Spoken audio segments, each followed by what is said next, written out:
Hello. Today General Hospital will reveal Maxie Jones' sudden disappearance sent shockwaves through Port Charles, unraveling a web of anxiety, confusion, and eventually horror that no one could have foreseen. What initially appeared to be a simple absence, possibly a break from her demanding role at deception or a short trip to visit family, soon became a haunting mystery that pierced the heart of the community. The truth, when it finally emerged, was more devastating than anyone dared to imagine. Maxie's vanishing was not the result of burnout, nor a retreat from the pressures of her career. It was the consequence of a chilling and tragic descent into madness, one that had quietly consumed Willow Tate until she was no longer recognizable as the woman her friends once knew. Just weeks before the tragedy, Maxie was her usual responsible and focused self. Her schedule was full, her commitment to her position at deception unwavering. She had arranged to meet Brooke Lynn Quartermain at the sprawling Quartermain mansion to go over last-minute details for a new campaign. It was routine, professional and familiar. Brooke Lynn had to step out briefly to take a call, leaving Maxie alone in the grand silence of the estate's upper level. But silence in a house that large has its own texture. It moves. It breathes. And soon, Maxie began to sense something was wrong. She heard it first. Soft, shuffling footsteps above her, followed by muffled murmurs and the unsettling sound of gentle laughter. They weren't noises that belonged in an empty corridor or an unoccupied nursery. The atmosphere shifted, the air itself seemed to thicken. Instinctively, Maxie climbed the stairs, each step measured, her breath shallow. At the end of the hallway, with the dim light casting long shadows, she froze at the sight before her. Willow Tate. Once the embodiment of quiet strength, compassion, and resilience, was crouched beside Daisy's crib, whispering inaudible phrases to herself, her expression distant and twisted in a strange, broken grin. Her fingers curled around a lock of the baby's hair, playing with it as if in a trance, while her lips moved in a rhythm disconnected from reality. There was no warmth in her presence. Only dissonance, as though the woman in the room was a hollow version of herself, driven by something far darker and uncontrollable. Maxie's heart pounded. The pieces came together swiftly. Willow, barred from seeing her children by court order, had been sneaking back to the mansion under the cover of shadows. And now, she had crossed a line too deep, too terrifying. Maxie turned, intending to call Sasha or Michael, to sound the alarm. But the old wooden floor groaned under her shoe, loud enough to snap Willow out of her trance. Willow's reaction was immediate and visceral. She spun around, her face pale and contorted with fury and fear. In her eyes burned a primal panic, one that only someone hiding a terrible truth could display. Maxie tried to de-escalate, to reason with her, but Willow, no longer fully herself, couldn't distinguish mercy from threat. Her fragmented psyche interpreted Maxie's words not as compassion, but as condemnation. In a burst of violent chaos, Willow lunged. She shoved Maxie back with startling force. Her head struck the wall with a sickening thud, and blood began to pool on the floor. Though dazed, Maxie was conscious. She tried to crawl away, to scream, to resist, but Willow, caught in the throes of a breakdown, grabbed a decorative crystal figurine and brought it down upon her, once, then again. The final blow came from a heavy picture frame, jagged at the edges. Maxie collapsed into stillness, her body broken, her breath extinguished. Shock rippled through Willow as she stood over Maxie's lifeless form. Her own hands trembled, stained red. There was no plan, only instinct, a desperate, frantic need to make it all disappear.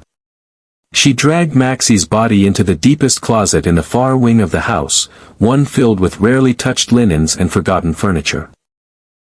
She stuffed the corpse behind layers of blankets, muffling the scent with potpourri sachets she found nearby. She wiped the blood with trembling hands and threw away the evidence she could gather. But concealment in the moment did not equate to closure. The reality of what she had done gnawed at Willow's already frayed consciousness. In the dead of night, during a heavy downpour, she returned to retrieve the body. Wrapped in thick sheets and bundled in garbage bags, she slipped past the quiet halls of the mansion and into her car. Her destination, the outskirts of Port Charles, near the remnants of an old, long-abandoned factory surrounded by overgrown brush and rusted fences. There, in a shallow grave dug hastily with a gardening spade, she buried Maxi, no headstone, no cross, no marker. As if she had never existed. Back in town, concern quickly turned to panic. Brooke Lynn, initially assuming Maxie had simply left after the meeting, began to grow anxious when texts went unanswered. Days passed. The voicemail inbox filled. Friends reached out. Family called hospitals. At first, people assumed Maxie had left town unexpectedly, perhaps to see her children or deal with a private matter. But when a week became two, the worry deepened into dread. Search parties were organized. Missing persons reports were filed. Her face began appearing on flyers, news broadcasts, and social media pleas. No one suspected Willow. How could they? She had spent months carving a new identity for herself as a grieving mother, quiet, misunderstood, cast out by the courts. She was seen as the victim. But inside her fractured mind, the truth festered. She began seeing Maxie's ghost in mirrors, hearing her voice in the silence, feeling the weight of the body she had buried every time she lay in bed. She continued stalking Daisy's whereabouts in secret, sometimes standing in the rain just beyond Sasha's porch, watching the child through the window, whispering apologies the wind carried away. Her personality split further. During the day, she tried to hold on to what remained of her past self, smiling at strangers, pretending to rebuild. But at night, the other Willow emerged, paranoid, guilt-ridden, volatile. She wrote letters to Maxie she never mailed, burned drawings of her own children, and collected fragments of items from Daisy's life like sacred totems. Her descent was irreversible. And then, just as quickly as Maxie had vanished, Willow too disappeared. She left behind her apartment, her phone, her world. No one knew where she went. But weeks later, at a remote mental health clinic in the Appalachians, a woman with no identification, covered in bruises and speaking in riddles, was checked in under the name Jane Doe. Her eyes darted constantly, and she often repeated the name Maxie under her breath like a chant. When news of a possible sighting broke, the clinic staff tried to contact authorities, but by the time anyone arrived, she was gone, having slipped away into the woods during the night. Back in Port Charles, Maxie's fate remained an open wound. Without a body, her death was a whisper, not a conclusion. Willow's involvement was never confirmed, never officially known. But for those closest to Maxie, the unanswered questions would never fade.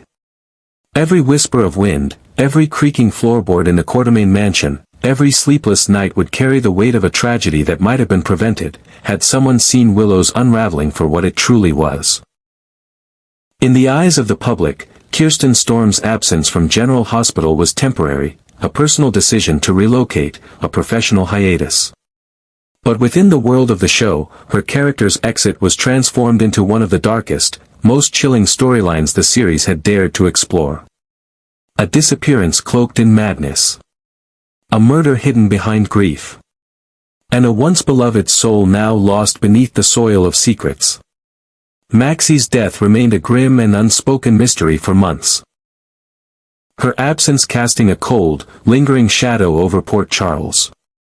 But everything changed on a gray, overcast afternoon when a young boy, playing near the ruins of an old, long-abandoned textile factory on the outskirts of town, stumbled upon something buried just beneath the surface of a wild thicket.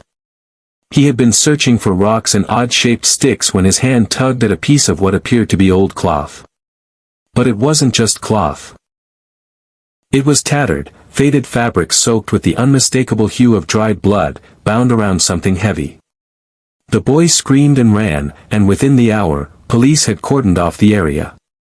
The grim excavation that followed unearthed more than cloth, skeletal remains, partially decomposed, lay entangled in what was later confirmed to be a linen wrap from the Quartermain estate. The moment the forensic lab confirmed the DNA, the entire town seemed to hold its breath. It was Maxi Jones. The weight of that truth sent seismic ripples through Port Charles. Shock gave way to anguish, and anguish turned to rage. Sasha collapsed in the hallway of General Hospital when she was told, her screams piercing the sterile air as her worst nightmare crystallized. Her best friend, her confidant, the person who had supported her through Liam's death, through her psychotic break, through motherhood, had died while Sasha herself was barely clinging to stability. It felt like betrayal by the very world they'd both fought so hard to survive in. Michael Corinthos, who had assumed Maxi's disappearance was just a temporary retreat, was now crushed by guilt. Questions flooded his mind like a tidal wave. What if they had looked harder, sooner?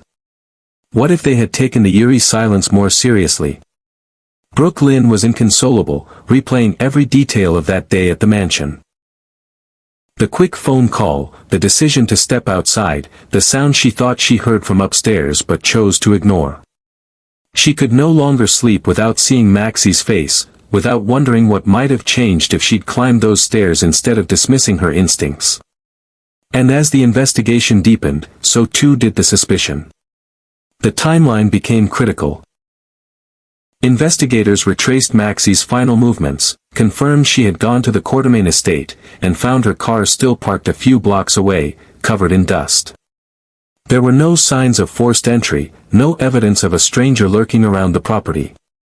But surveillance footage from a nearby gas station revealed something chilling. Willow Tate, disheveled, wearing dark clothes and driving erratically away from the Quartermain estate just hours after Maxi had disappeared. The revelation ignited a storm of speculation. Why was Willow there? What was her connection to Maxi's final moments? And most disturbingly, where was she now? Because just as the police began to dig into her possible involvement, Willow herself had vanished. At first, it was assumed she had fled, perhaps in fear, perhaps in guilt. The public believed it was a carefully calculated escape. But the truth was far more disturbing. Willow hadn't run from the law, she was running from herself. In a rural medical outpost tucked deep in the mountains several states away, a woman with no identification had been admitted weeks prior. She had been found wandering barefoot through the woods, her clothes torn, her skin covered in bruises and scratches, mumbling incoherently about blood and babies. The staff noted that she spoke in fractured fragments, often repeating three names over and over: Maxi, Daisy, Wiley. Sometimes she would cry uncontrollably, sometimes laugh, sometimes fall into long, frozen stares at the window as if she were waiting for someone, or something, to appear. No one knew who she was. She called herself Clara on some days, Lila on others. She refused medication, refused to eat at times, and clung to a small, broken music box she said, kept Maxi quiet. The nurses didn't understand. The doctors considered her a Jane Doe with acute dissociative psychosis, possibly PTSD, but they had no background, no family to contact. Until one day, everything changed. A nurse, scrolling through news updates during her break, nearly dropped her tablet when she saw the headline, "Body of Maxi Jones Found, Suspect Willow Tate Missing." Accompanying the article was a clear photo of Willow from her last public event, a fundraiser at General Hospital months earlier. It was her. The woman sleeping just 2 doors down in their psych wing. The ghost of Port Charles, thought to be in hiding, was right there in the open, broken, confused, and terrifyingly detached from reality. Panic rippled through the facility. Administrators contacted authorities, preparing to notify Port Charles PD and transfer custody. But fate was not on their side. By the time staff entered the wing to check on the woman now believed to be Willow Tate, her room was empty. The window had been pried open, her few belongings left scattered across the floor. She had vanished into the night, a phantom yet again, this time escaping not just from her past, but from the fragile grasp of rehabilitation that might have saved her. Now, Port Charles sits in a state of limbo. Maxie is mourned, her funeral a gut-wrenching affair attended by hundreds.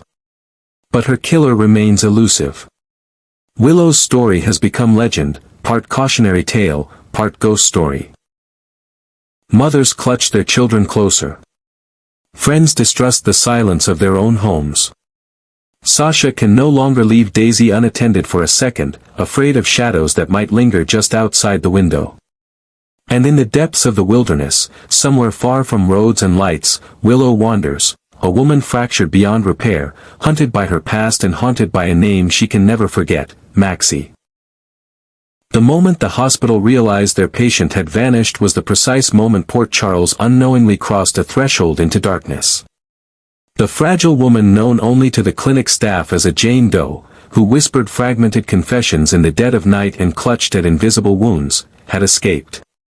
She had broken the window of her room with nothing but sheer desperation, climbed into the pitch-black wild, and disappeared into the unforgiving terrain like a ghost in the mist.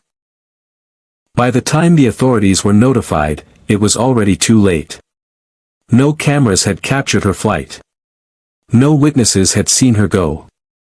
All that remained in the dim, clinical room were eerie remnants of her unraveling mind, a shattered hand mirror, several torn pages from a children's book scrawled with the word Maxi over and over, and a single child's pacifier held tight in a blood-stained cloth. The nurse who had discovered her empty bed would later admit that she had often been afraid of the woman, though she couldn't explain why. It wasn't what she said, she'd explain, voice shaking, it was what she didn't say. The way she looked at you like she was listening to something no one else could hear. The hospital staff had treated dozens of trauma patients over the years, but none had unnerved them the way this woman did. And now, she was out there, somewhere. Back in Port Charles, the truth hadn't yet pierced through the veil of collective mourning. The community was still reeling from the confirmation that Maxie Jones, beloved friend, mother, and colleague, had been murdered. Her death, long presumed a disappearance with a hopeful ending, had become a grim certainty. Maxie's funeral was a heart-wrenching affair, a convergence of grief and regret. Her children, still too young to grasp the permanence of loss, clung to familiar faces while Sasha crumpled under the weight of despair. No one knew how to make sense of it. No one could fathom how someone like Maxie, bright, reliable, loving, could meet such a senseless end. It wasn't until investigators began piecing together Maxie's final hours that suspicion began to harden into something more ominous. The evidence was fragmented but telling. Maxie had been last seen entering the Quartermain estate. Her car had never left the area. And then, the troubling detail that chilled everyone to the core, Willow Tate had also been there that day. Security footage from a nearby gas station showed her behind the wheel of a vehicle registered to her name, disheveled, her clothes streaked with something dark, her eyes wild. The timestamp placed her leaving the estate less than an hour after Maxie was last heard from. The police searched her known addresses, spoke to former colleagues, reviewed her court-ordered psychiatric evaluations. And what they found disturbed them deeply. Willow had stopped attending therapy sessions weeks before Maxie's death. She had ceased taking her medication. She had made anonymous inquiries about Daisy's location. Her internet search history included pages on psychological dissociation, fugue states, and how to clean up after an accident. Suddenly, a picture emerged. Not of a grieving mother, but of a woman unraveling. A woman who had slipped so far into delusion that she had crossed into something dangerous. She had become a creature of obsession, of desperation, of unchecked trauma. And now she was missing, vanished without a trace. What the town didn't know, however, was that Willow hadn't merely gone into hiding. She hadn't planned her escape like a fugitive evading justice. She had run from the one thing she could never escape, herself. Her fractured mind had split into compartments, some aware of her crime, others still reliving a twisted version of her past where Maxie was alive and Daisy still called her Mom. In the medical records left behind at the rural facility, doctors had noted instances of what appeared to be dissociative identity disorder. On some days, she wept for Maxie. On others, she insisted Maxie had gone to the stars and would be back. The terrifying part was not knowing which version of Willow would surface next. And so, in the darkest hours of the night, Port Charles unknowingly became a hunting ground for something it couldn't name. Not a serial killer. Not a psychopath. But a broken mind, capable of anything if pressed, if frightened, if forced to relive her guilt. Her reappearance was inevitable. No one remains invisible forever, not when their soul is still tethered to the place they lost everything. The trees that surrounded the Quartermain estate were no longer just part of the landscape, they were witnesses. Every rustle of leaves, every whisper of wind in the corridors of General Hospital felt pregnant with possibility. Was she watching? Waiting? Or trying to come home? The writers of General Hospital did not squander this real-life absence of Kirsten Storms. Instead, they carved from it a terrifying masterpiece. In a bold narrative gamble, they transformed Maxie's temporary removal from the canvas into a legend. Her character was not written out quietly but woven into the fabric of the show's mythology, a spirit whose memory haunted every room she once occupied, every person she once loved. Maxie's death became a turning point, the kind of event that alters not just stories, but characters themselves. Sasha, once fragile but healing, now found herself spiraling again. Michael grew suspicious and paranoid, second-guessing every decision he made with Daisy. Brooke Lynn, once carefree, had become stoic and solemn, haunted by the knowledge that if she had returned to the parlor just 5 minutes earlier, Maxie might still be alive. Yet even in death, Maxie's presence loomed. Her voice echoed in scenes where she wasn't present. Her photos appeared in flashbacks, her name was spoken with reverence and sorrow.